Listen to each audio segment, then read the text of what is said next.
So today, we're going to unpack a really fascinating story of ideas. It's all about one of the most important thinkers of the last century, a man who would become pope, and his mission to solve a 500-year-old problem with a clue that's 2,500 years old. Let's get into it. At the heart of this whole thing is a question that has been bugging people for centuries. Can religious faith and scientific reason ever really find common ground? I mean, are they just destined to be in conflict forever? For a long time, the answer seemed pretty obvious. You've got faith on one side, right? It's built on things like revelation, belief, and theology. And then over here, you have reason, the world of the Enlightenment, all about logic and science. They look like two totally separate worlds, speaking two completely different languages. But what if that big separation isn't the whole story? Let's bring in the main character in our story, a thinker who dared to challenge this whole divide. That mind belonged to Joseph Ratzinger, who you probably know better as Pope Benedict XVI. He spent his entire career arguing that this so-called great divorce between faith and reason was a huge mistake. He was always looking for a way to have a real conversation with the modern world, the world of reason that came out of the Enlightenment. So the big question is, how do you even do that? How do you build a bridge over a gap that wide and that deep? What kind of idea could possibly be strong enough? Well, to find the answer, Ratzinger had to look way back in time.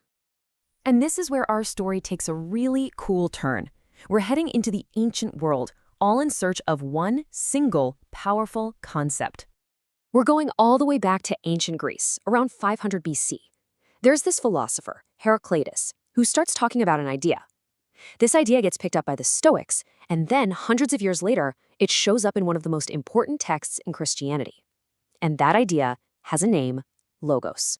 So what on earth is Logos? Well, for the original Greek thinkers, Logos wasn't a god or a person. Think of it more like the universe's source code. It was this abstract, universal intelligence that was woven into the very fabric of reality. It's the reason, the order, the logic that keeps the cosmos from just being pure chaos. Heraclitus put it really plainly. He basically said, hey, don't listen to me, the guy talking. Listen to the Logos. It's this source of truth that's out there for anyone to access, as long as you use your own reason. It's the shared reality that connects everything. But this powerful idea was about to go on a wild journey, because this purely philosophical concept gets pulled into a brand new story, and it goes through a transformation that is, frankly, radical. And I mean, the shift was just profound. The early Christians took this Greek idea and completely turned it on its head. The Logos was no longer just an impersonal thing, a what. It became a divine person, a who. It wasn't just a blueprint you could study. It was a person you could encounter. This right here, this is the moment it all happens. These are the famous opening lines of the Gospel of John. And that Greek word for word, you guessed it, it's Logos.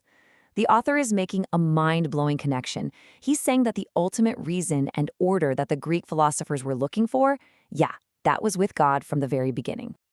And here's the really revolutionary part. The claim is that this cosmic Logos, this divine reason itself, literally stepped into human history as a specific person at a specific time and place. The word, the Logos, became flesh. The abstract became totally concrete. The universal became deeply personal. Okay, so let's pause. We have the two key pieces on the table now: the Greek idea of Logos as cosmic reason, and the Christian idea of Logos as a divine person. This is the raw material Ratzinger is going to use to build his bridge. So how does he pull it off? Well, you can think of it as a three-step move. First, he totally respects the Greek philosophical quest. He says, yes, the universe is built on a foundation of cosmic reason, a universal Logos. Second, he affirms the Christian claim that this Logos is also a personal divine being. And then, and this is the absolute key to his whole project, he argues that these are not two different things. They are two sides of the same coin, two dimensions of the exact same ultimate reality. For Ratzinger, both of these massive ideas, cosmic reason and personal God, find their perfect unity in one place. As this quote puts it, Christ is the figure that holds the whole thing together. He is both the creative reason behind the entire universe and the personal face of God. So, at the end of the day, Ratzinger's bridge is built on this powerful claim. The creative reason that a scientist can observe holding the universe together is the very same love in God that a person of faith can know. They aren't enemies. They're just two different windows looking out onto the same reality, the same logos. Okay, I know. That was a pretty deep dive into some heavy philosophy and theology. So what does any of this have to do with us right now? Why does this ancient idea even matter in the 21st century? Well, it really matters because it makes a huge claim about what reason even is. Ratzinger's whole project pushes back against this modern idea that reason is only for things you can measure in a lab. He's suggesting that the biggest questions we have, like why are we here or what does it mean to live a good life, are also perfectly rational questions. So in this view, faith isn't some irrational leap in the dark, it's actually an expansion of reason, allowing it to explore its biggest, most human questions. And that leaves us with one final thought to chew on. We live in an age that is just drowning in data, where everything is measured and optimized. Ratzinger's argument, by bringing back this ancient idea of logos, kind of forces us to ask ourselves a pretty fundamental question. Is the purpose of our reason just to calculate and control the world around us? Or is it for something bigger, to seek truth, to find meaning, and to understand our place in the cosmos?